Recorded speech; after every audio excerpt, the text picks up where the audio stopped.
Hello guys, welcome back to our channel. അങ്ങനെ പിണക്കങ്ങളെല്ലാം മറന്നുകൊണ്ട് രാധമ്മയും വേണുവും രാജവും ഋതികയും ഒന്നിച്ചിരിക്കുകയാണ്.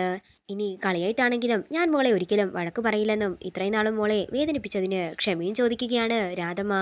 രാധമ്മയുടെ മാറ്റം കണ്ട് എല്ലാവർക്കും സന്തോഷമാവുകയാണ്.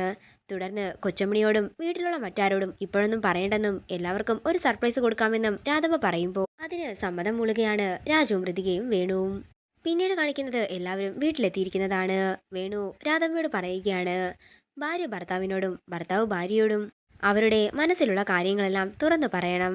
അത് മറച്ചു വെച്ചാലേ ഇതുപോലെയുള്ള പ്രതിസന്ധികളിൽ ചെന്ന് പെട്ടുകൊണ്ടേയിരിക്കുമെന്ന് വേണു പറയുമ്പോൾ തന്റെ തെറ്റ് രാധമ്മയ്ക്ക് മനസ്സിലാവുകയാണ്. തുടർന്ന് രാധമ്മ ഒരു ചെറിയ പൊതി വേണുവിന്റെ കയ്യിലേക്ക് കൊടുക്കുന്നു. ഇത് രാജുവിനുള്ള ചെറിയൊരു സമ്മാനമാണെന്നും രാജുവിന് കൊണ്ടു കൊടുക്കാനും രാധമ്മ പറയുമ്പോൾ വേണു അത് രാജുവിന്റെ കയ്യിൽ അണിയിച്ചു കൊടുക്കുകയാണ്. രാധമ്മ നിനക്ക് വേണ്ടി വാങ്ങിച്ചതാണെന്ന് കൂടി ആരും കേൾക്കാതെ വേണു പറയുമ്പോൾ രാജുവിന് സന്തോഷമാകുന്നു. അതേസമയം ഈ കാഴ്ച ജനാലയിലൂടെ മറഞ്ഞു നിന്ന് കണ്ട് സന്തോഷിച്ചു നിൽക്കുകയാണ് രാധമ്മ. പിന്നീട് കാണിക്കുന്നത് ഹരീഷ് രുക്മിണിയെ കൊണ്ടുവിടാനായി വീട്ടിലെത്തിയിരിക്കുന്നതാണ്.